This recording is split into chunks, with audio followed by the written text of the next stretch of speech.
The morning mist clung to the forest floor like a shroud, muffling every sound except the distant rumble of artillery fire. Elena Volkov crouched behind a fallen oak tree, her weathered hands working with mechanical precision as she adjusted the scope on her Mosin Nagant rifle. The cold metal felt familiar against her calloused fingers, a tool she had come to know better than her own heartbeat over the past 18 months of war. At 23, Elena carried herself with the quiet confidence of someone who had learned to survive in a world that seemed determined to destroy everything she held dear. Her dark hair was pulled back in a practical bun, tucked beneath a worn military cap that had seen better days. The olive-green uniform she wore was standard issue, but the small details told a different story. The careful mending at the elbows, the extra ammunition pouches sewn with precise stitches, and most notably, the thin leather gloves that never seemed to leave her hands. The war had come to her village like a plague, sweeping away everything familiar and leaving behind only ash and memory. Elena remembered the day the German forces had rolled through her hometown of Stalingrad, their tanks crushing the cobblestones her father had helped lay years before. She remembered the sound of her mother's voice calling her name from their burning home, a sound that still haunted her dreams. Most of all, she remembered the face of the SS officer who had stood watching as her younger brother Pavel was lined up against the schoolhouse wall with a dozen other boys, their only crime being in the wrong place at the wrong time.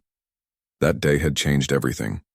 The quiet girl who once taught children in the village school had died in those flames, and someone else had emerged from the ruins.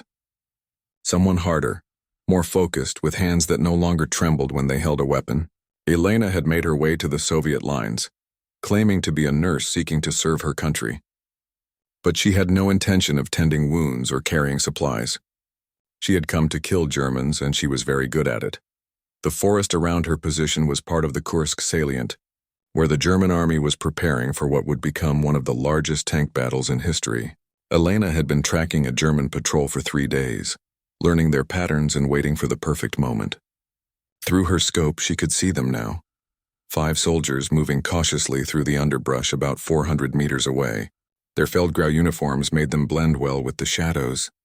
But Elena had developed an eye for movement, for the small details that marked the difference between a rustling branch and a human presence. She controlled her breathing, slowing her heart rate as she had taught herself to do. The first rule of sniping was patience, the second was precision, and the third was escape. Elena had learned all 3 through trial and error, watching other snipers work and adapting their techniques to her own style. She had also learned that survival meant more than just shooting straight. It meant understanding the enemy, predicting their movements, and always having a way out. The lead German soldier raised his hand, signaling the patrol to stop. Elena could see him scanning the forest, his experienced eyes searching for anything out of place. This one was careful, probably a veteran who had learned to trust his instincts. She respected that even as she prepared to kill him. In this war, respect and death often went hand in hand. Through her scope, she studied each man in turn. The young one on the left kept looking back toward their lines, nervous about being so far forward. The sergeant beside him chewed on something, probably tobacco, and spat periodically into the undergrowth. The machine gunner in the center carried his weapon with easy confidence, but his attention was focused more on the path ahead than on potential threats from the flanks. It was the 4th man who caught her attention, the one who moved with the same predatory awareness she had learned to cultivate. Elena adjusted her position slightly, feeling the familiar weight of the rifle settle into the hollow of her shoulder. The morning light was perfect now, bright enough to see clearly but not so harsh as to create confusing shadows. She had chosen this spot carefully, with multiple escape routes and a clear field of fire. The fallen tree provided excellent cover, and the small ridge behind her would mask her movement when it came time to withdraw. She selected her target, the experienced soldier who posed the greatest threat to her position. Her finger found the trigger, applying just enough pressure to take up the slack without firing. This was the moment that separated the living from the dead. The split second when everything else fell away except the sight picture and the gentle squeeze that would send death across the forest at nearly 3,000 feet per second. But as Elena prepared to fire, something made her pause. A sixth sense that had kept her alive through months of warfare suddenly screamed a warning. There was something wrong with this scene, something that didn't fit the pattern she had been observing. The patrol's movement seemed too deliberate, too careful. as if they knew they were being watched. And there, in the shadows beyond her targets, she caught a glimpse of movement that shouldn't have been there. Elena's blood ran cold as she realized the truth. This wasn't a patrol she had been hunting. This was bait, and somewhere in the forest around her the real hunters were closing in. Elena's mind raced as she processed the danger closing around her. The patrol below was moving too perfectly, their spacing too precise, their alertness too casual for men who believed they were alone in hostile territory. She had walked into a trap, and now the question was whether she could walk back out alive. Moving with infinite care, she began to withdraw the rifle from her firing position. Every movement had to be calculated, deliberate, and silent. The slightest sound could give away her location to whoever was hunting her. As she shifted her weight, a twig cracked beneath her knee, the sound impossibly loud in the morning stillness. Elena froze, her heart hammering against her ribs as she waited to see if the sound had been heard. Through the trees, she caught sight of more movement. German soldiers, at least a dozen of them, were working their way through the forest in a careful search pattern. They moved like experienced hunters, checking every possible hiding spot and covering each other's advance. Elena recognized the tactics of elite troops, probably mountain infantry or even SS commandos. These weren't ordinary Wehrmacht soldiers stumbling through the woods. The realization hit her like a physical blow. Someone had betrayed her position, or worse, someone had been tracking her long enough to predict where she would be. Elena thought back over the past few days, searching her memory for any sign that she had been compromised. She had been careful, following all the protocols she had learned from other snipers. But clearly it hadn't been enough. She needed to move, but every escape route she had planned was now potentially blocked by enemy soldiers. The ridge behind her position offered the best cover, but it also led directly toward the German lines. Moving laterally would expose her to observation from the patrol below, while advancing deeper into Soviet territory might push her into another trap. Elena closed her eyes for a moment, forcing herself to think clearly despite the adrenaline coursing through her system. The leather gloves on her hands felt suddenly heavy, weighted with memory and significance. She had worn them every day since joining the army, never taking them off even when cleaning her rifle or eating. They were a reminder of who she had been before the war, and more importantly, of who she had become. The intricate pattern stitched into the leather told a story that only a few people in the world could read. And Elena had good reasons for keeping that story hidden. A branch snapped somewhere to her left, much closer than the previous sounds. Elena's training took over, and she began a careful withdrawal toward the ridge, moving in the slow, deliberate manner that snipers called the ghost crawl. Each movement took several seconds, allowing her to test the ground ahead and ensure she made no sound. It was agonizing work, requiring perfect muscle control and absolute mental discipline, but it was the only way to move without detection. As she crawled backward up the slope, Elena's mind wandered to the events that had brought her to this moment. The official records listed her as Elena Volkov, a schoolteacher turned soldier who had volunteered for sniper training after losing her family in the siege of Stalingrad. It was a good story, believable and documented with proper paperwork. The truth was considerably more complex and far more dangerous. The sound of voices drifted up from below, German words spoken in low, urgent tones. Elena couldn't make out the specific conversation, but the tone was clear enough. They had found her hide, or at least evidence of her presence. The hunt was intensifying and she was running out of time. She needed to reach the ridge and find a new position before the search net closed around her completely. A new sound made her blood freeze. Footsteps, heavy and deliberate, were approaching from above. Someone was moving down the ridge toward her position, cutting off her primary escape route. Elena was caught in a classic pincer movement, with enemies both above and below her position. The professional part of her mind admired the tactical sophistication of the trap, even as her survival instincts screamed for action. She rolled quietly to her right, seeking cover behind a cluster of birch saplings. The thin trunks would provide little protection against bullets, but they might help break up her silhouette and make her harder to spot. Through the trees, she could see a figure moving carefully down the ridge, rifle at the ready. The soldier was good, checking his corners and maintaining proper spacing from his weapon, but he was also focused on the area where Elena had been, rather than where she was now. Elena drew the combat knife from her belt, a wicked piece of steel that had served her well in close quarters fighting. If she could eliminate this threat silently, she might be able to use the ridge after all.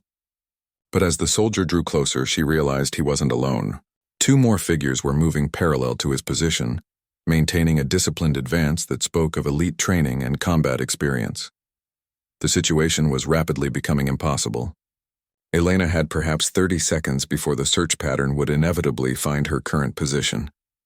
She could try to fight her way out, but 3-to-1 odds against experienced soldiers in daylight was essentially suicide. She could surrender, but her knowledge of German suggested that wasn't likely to end well either. That left only one option, and it was the most dangerous of all. Elena began stripping away the outer layer of her camouflage, revealing the uniform beneath. It was a calculated risk that could either save her life or ensure her death, but she was out of alternatives. As footsteps approached her position, she made her choice and prepared to gamble everything on a deception that had worked once before, in circumstances that seemed like a lifetime ago. The first German soldier rounded the birch cluster with his rifle raised, finger on the trigger and eyes scanning for targets. What he found instead was a young woman in Soviet uniform, hands raised in surrender with an expression of terrified defeat on her face. But if he had looked more carefully at those raised hands, he might have noticed the peculiar gloves she wore, and the story they told to those who knew how to read it. The German soldier who discovered Elena was young, perhaps 19 or 20, with the kind of fresh face that suggested he was relatively new to frontline combat. His eyes were wide with a mixture of excitement and nervousness as he kept his rifle trained on her, while shouting commands in rapid German. Elena played her part perfectly, allowing her shoulders to shake slightly and keeping her eyes downcast in what appeared to be defeat and terror. Within minutes, the rest of the German patrol had converged on their position. Elena found herself surrounded by 8 soldiers, all with weapons pointed in her direction, while their leader barked questions at her in broken Russian. She responded with stammered answers, claiming to be a medical orderly who had become separated from her unit during the fighting. It was a plausible story, and her genuine fear helped sell the deception. The patrol leader was a sergeant named Weber, a lean man in his 30s with intelligent eyes and the weathered look of someone who had seen considerable combat. He studied Elena carefully, clearly not entirely convinced by her story but uncertain what to do with a captured female soldier. The Wehrmacht had specific protocols for handling prisoners, but the reality of battlefield situations often made those protocols impractical. As Weber questioned her, Elena kept her hands clasped in front of her, making sure the gloves remained visible while appearing to tremble with fear. To most observers, they looked like ordinary leather gloves, perhaps a bit more elegant than standard military issue, but nothing particularly noteworthy. Only someone with very specific knowledge would recognize the subtle pattern worked into the leather, or understand what it represented. Weber made his decision quickly. They would take the prisoner back to their forward command post for proper interrogation. Elena was searched thoroughly, her rifle and ammunition confiscated, but the Germans allowed her to keep her basic equipment, including the gloves. It was a small mercy that might prove crucial later, assuming she lived long enough to take advantage of it. The march back through German lines took nearly 2 hours, following paths and communication trenches that Elena committed carefully to memory. She maintained her frightened peasant girl act throughout the journey, occasionally stumbling or asking for water in broken German that she actually spoke much better than she pretended. Every detail of the German positions was catalogued in her mind, from the placement of machine gun nests to the locations of ammunition dumps and command bunkers. The forward command post was housed in what had once been a small Orthodox church, its wooden walls now reinforced with sandbags and camouflage netting. German soldiers moved purposefully around the position, some manning radio equipment while others cleaned weapons or prepared for the next phase of operations. Elena was struck by their professionalism and equipment quality, a sobering reminder of what the Red Army was fighting against. She was escorted into the church and ordered to sit on a wooden bench while Weber reported to his superior officer. Through the open door, Elena could see German tanks and self-propelled guns moving into position for what was clearly going to be a major offensive operation. The intelligence value of what she was observing was enormous, if she could somehow find a way to get the information back to Soviet lines. The officer who emerged to question her was a major, perhaps 40 years old, with the kind of bearing that suggested aristocratic background and professional military training. His uniform was impeccably maintained despite the field conditions, and he carried himself with the confidence of someone accustomed to command. Most importantly, his eyes held the sharp intelligence of a man who had learned not to take anything at face value. Major Heinrich Richter had been fighting on the Eastern Front for nearly 2 years, long enough to develop a healthy respect for Soviet capabilities and a deep suspicion of anything that seemed too convenient. A lone female medical orderly captured in the exact area where German patrols had been experiencing mysterious casualties over the past week struck him as potentially significant. He intended to find out exactly what this young woman knew and what she had been doing in that forest. Elena felt the shift in atmosphere immediately when Richter entered the room. This was not going to be a routine interrogation of a frightened prisoner. This was going to be a battle of wits with someone who had the experience and intelligence to see through her deception. If she made even the smallest mistake, she adjusted her performance accordingly, maintaining the frightened girl persona while preparing mentally for a much more sophisticated contest. Richter began with seemingly innocent questions, asking about Elena's unit, her background, and how she had come to be separated from other Soviet forces. Elena answered consistently with the story she had prepared, providing just enough detail to seem genuine while avoiding specifics that could be verified. She mentioned a fictional medical company, gave a plausible account of the confusion during the recent fighting, and maintained that she had been trying to find her way back to Soviet lines when captured. But Richter was not convinced. Something about the woman's demeanor didn't match her story. Her Russian accent was correct for the Stalingrad region. Her knowledge of medical procedures seemed genuine when tested, and her fear appeared authentic. Yet there was something in her eyes, a kind of watchful intelligence that didn't fit with a confused and frightened medical orderly.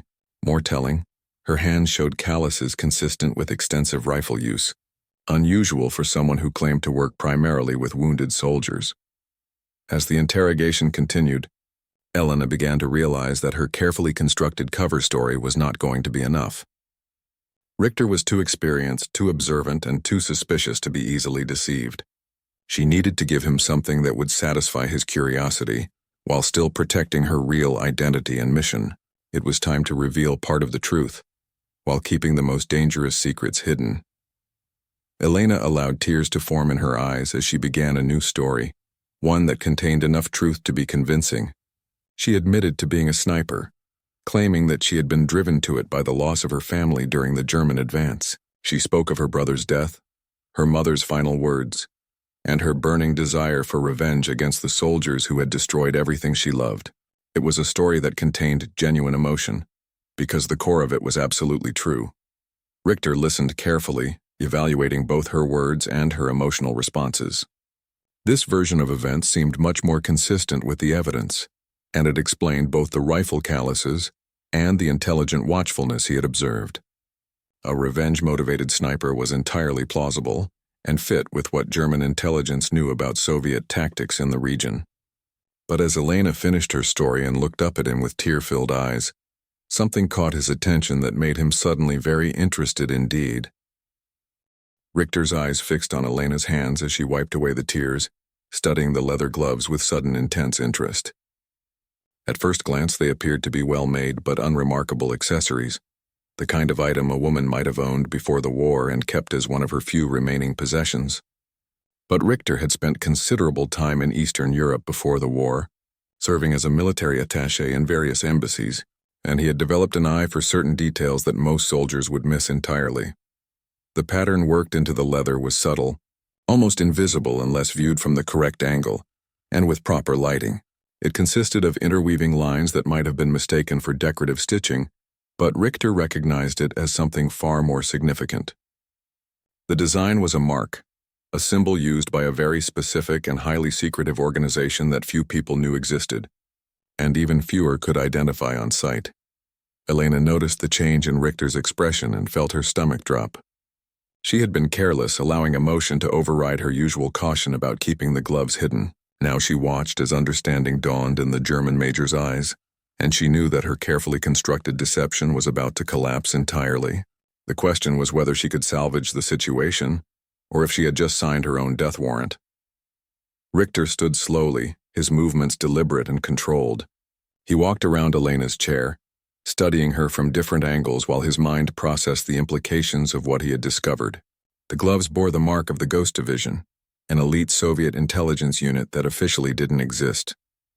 Ghost Division operatives were legends among German intelligence services, mentioned in whispered conversations and classified reports, but almost never captured alive. They were trained to a standard that exceeded even the most elite military units, and they typically chose death over capture. The Ghost Division had been formed in the early days of the war from carefully selected individuals with very specific skill sets. They were linguists, actors, athletes, and intellectuals who had been transformed into something far more dangerous. Each operative was trained not just in combat and espionage, but in the art of becoming other people entirely. They could slip across borders, infiltrate enemy organizations, and gather intelligence that conventional spies could never access. Most importantly, they left no traces and took no prisoners. Elena watched Richter's face as he processed his discovery, seeing the mixture of excitement and apprehension in his expression. Capturing a Ghost Division operative would be an intelligence coup of enormous proportions, but it also meant he was now dealing with someone infinitely more dangerous than a simple revenge-motivated sniper. Ghost Division operatives were trained to exploit any weakness, to turn any situation to their advantage, and to view death as preferable to revealing secrets that could compromise their mission or their colleagues. Richter returned to his position in front of Elena, his entire demeanor now completely different. The casual interrogation of a captured sniper had become something much more serious. He was now face to face with one of the Soviet Union's most elite intelligence operatives, someone trained to lie with perfect conviction and kill with ruthless efficiency. Every word she had spoken was now suspect, every gesture potentially calculated to achieve some hidden objective. Elena realized that maintaining her deception was no longer possible. Richter had seen through her cover completely, and continuing to play the frightened sniper would only insult his intelligence. Instead, she allowed her posture to change subtly, dropping the trembling fear and letting some of her real personality show through. The transformation was remarkable as the frightened peasant girl seemed to evaporate, replaced by someone much more confident and infinitely more dangerous. Richter nodded slowly, recognizing the change and understanding that they were now operating on an entirely different level. He had interrogated hundreds of prisoners during his career, from terrified conscripts to hardened SS officers, but he had never faced someone with Ghost Division training. He would need to be extraordinarily careful, because even restrained and surrounded by armed guards, she represented a significant threat to everyone in the building. Elena spoke for the first time in her real voice, dropping the regional accent and emotional trembling. Her Russian was now precise and educated, the speech of someone with extensive formal training and natural intelligence. She acknowledged Richter's discovery calmly, neither confirming nor denying his conclusions but making it clear that they both understood the situation had fundamentally changed. The verbal sparring match that followed was conducted with the professional respect of two experts who recognized each other's capabilities. Richter found himself impressed despite the circumstances. Elena displayed the kind of composure that came from extensive training and real combat experience. She answered his questions with careful precision, revealing nothing of operational significance while demonstrating her intelligence and professionalism. It was clear that she had been interrogated before and knew exactly how to walk the line between cooperation and resistance. The conversation continued for nearly an hour, with Richter probing carefully for any useful intelligence while Elena deflected his questions with practiced skill. She provided enough information to seem cooperative, without revealing anything that could compromise ongoing operations or endanger her colleagues. It was a delicate dance that required constant attention and perfect emotional control. As the interrogation progressed, Richter became increasingly aware that time was working against him. Ghost Division operatives were never deployed alone, and Elena's capture would eventually be noticed by her support network. He could expect rescue attempts, sabotage operations, or worse as her colleagues worked to either extract her or prevent her from revealing sensitive information. Every minute she remained in German custody increased the danger to his command and his men. Elena was thinking along similar lines, though her calculations were somewhat different. Her mission had been compromised but not necessarily failed. The intelligence she had gathered about German positions and planned operations was still valuable, if she could find a way to communicate it to Soviet forces. More immediately, she needed to stay alive long enough for that communication to become possible, which meant finding a way to make herself too valuable to execute. The deadlock was broken by an unexpected interruption. A young German lieutenant burst into the church with urgent news that would change everything Elena and Richter thought they knew about their situation. The news was so shocking that it caused both interrogator and prisoner to momentarily forget their careful verbal duel and stare at the messenger in disbelief. Soviet forces had launched a massive counteroffensive along the entire front, supported by tank formations that appeared to have materialized out of nowhere. German positions were being overrun all along the line, and the forward command post was now directly in the path of the advancing Red Army. They had perhaps 2 hours before Soviet tanks would be rolling through their current position, turning the interrogation into a rescue operation. The church erupted into controlled chaos as German soldiers rushed to implement their withdrawal plans.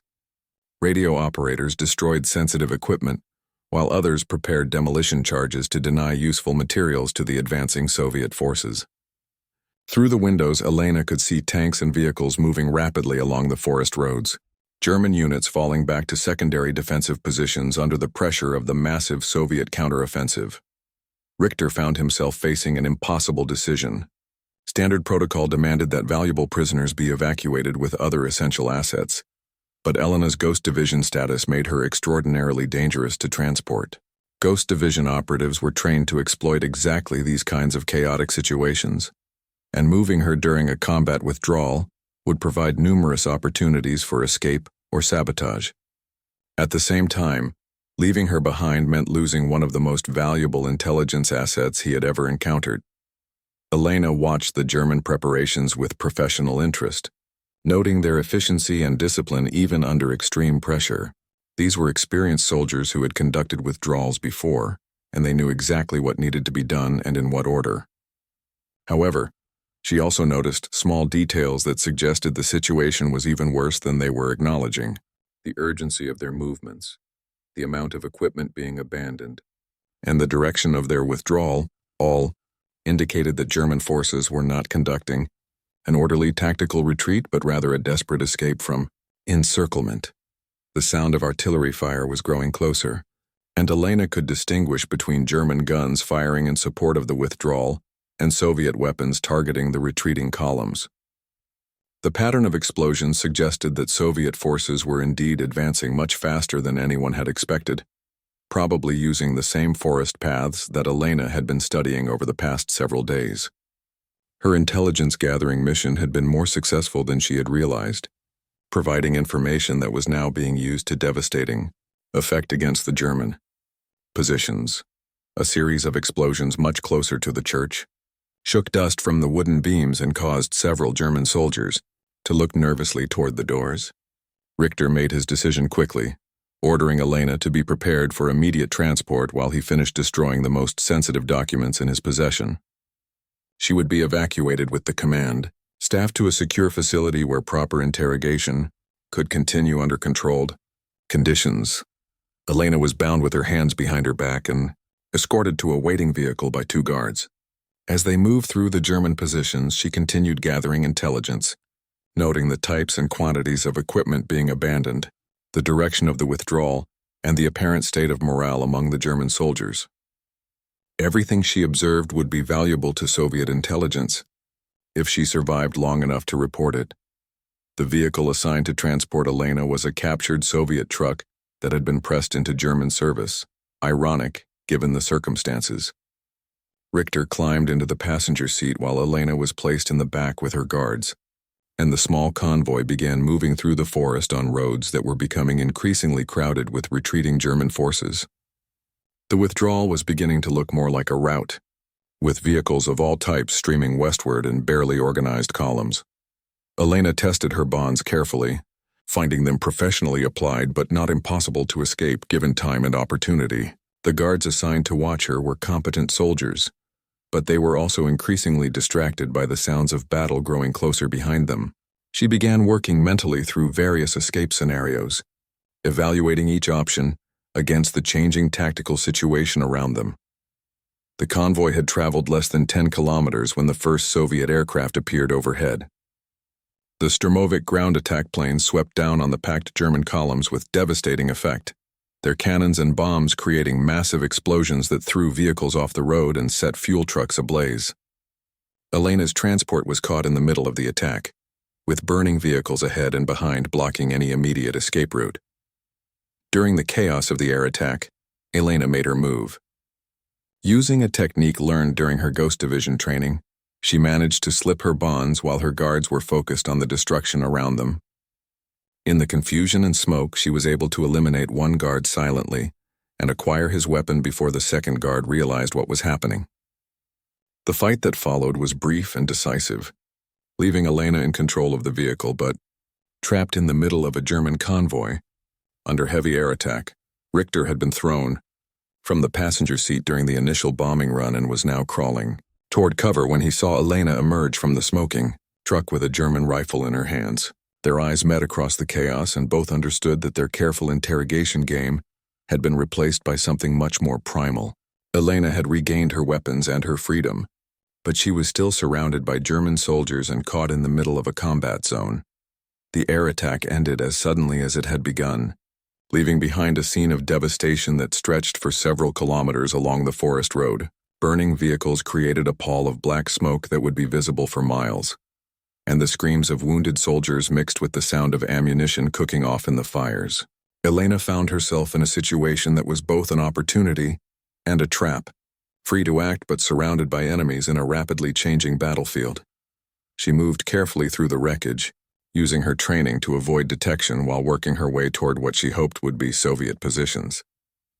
The German soldiers around her were focused on rescue operations and establishing defensive positions, giving her opportunities to move without being noticed.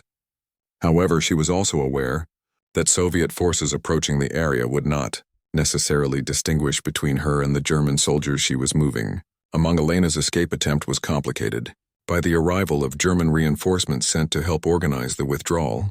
These were fresh troops who had not been demoralized by the retreat, and they began establishing security perimeters and checking identification of everyone in the area.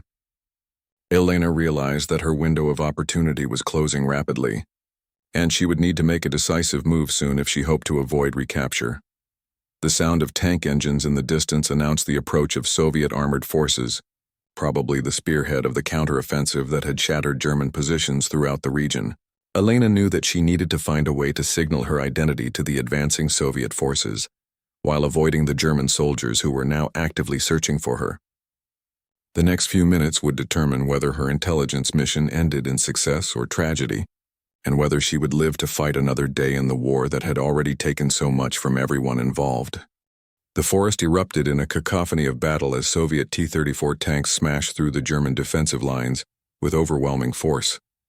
Elena crouched behind an overturned supply truck, watching as the spearhead of the Red Army's counteroffensive rolled through positions that had seemed impregnable just hours earlier.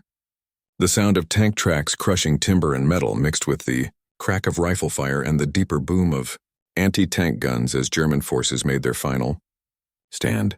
Elena knew she had only moments to act before the advancing Soviet forces would sweep through her position. Friendly fire was a constant danger in fluid combat situations, and she needed to identify herself before trigger-happy tank crews mistook her for a German soldier. She stripped off the outer layer of her captured German equipment and began working her way toward the Soviet advance, using hand signals and recognition codes that she hoped would keep her alive long enough to make contact. The first Soviet soldier she encountered was a young tank commander who emerged from his T-34 to assess the battlefield. Elena approached him carefully, her hands visible and her voice clear as she identified herself using Ghost Division protocols. The commander's eyes widened as he recognized the significance of her code words, and within minutes Elena found herself being escorted to the Soviet command post that had been hastily established in a captured German bunker. Colonel Dmitry Kozlov was the kind of officer who had risen through the ranks by being both competent and ruthless, qualities that had served him well during the brutal campaigns on the Eastern Front.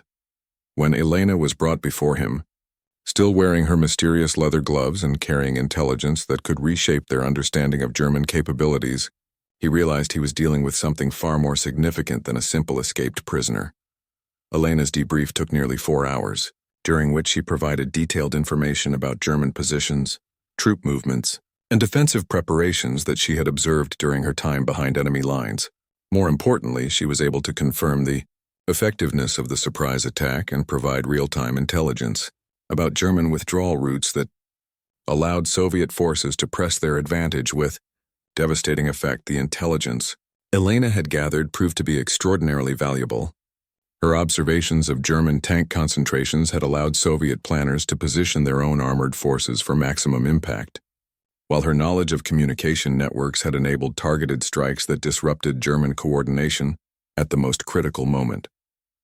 The counteroffensive that had seemed like a desperate gamble was now developing into one of the most successful operations of the entire war. As Elena completed her debrief, she learned that her mission had been part of a much larger intelligence operation. Ghost Division operatives throughout the region had been gathering similar information, building a comprehensive picture of German capabilities and intentions that had made the counteroffensive possible. She had not been working alone, even when she felt most isolated behind enemy lines. Colonel Kozlov informed Elena that she was being recommended for the Hero of the Soviet Union, the highest military decoration the nation could bestow. Her intelligence work had contributed directly to a victory that would alter the course of the entire war, pushing German forces back along a front that stretched for hundreds of kilometers. The cost in human life had been enormous on both sides, but the strategic implications were undeniable. Elena accepted the recognition with the quiet professionalism that characterized Ghost Division operatives, but privately she thought about the German major who had identified her gloves and the young soldiers on both sides, who would not be returning home to their families. War created heroes and villains in equal measure, but it also created tragedies that no amount of tactical success could ever fully justify or repair. In the weeks that followed, Elena would continue her intelligence work, disappearing again into the shadows to gather information that would help bring the war to its ultimate conclusion. The leather gloves that had nearly betrayed her would remain,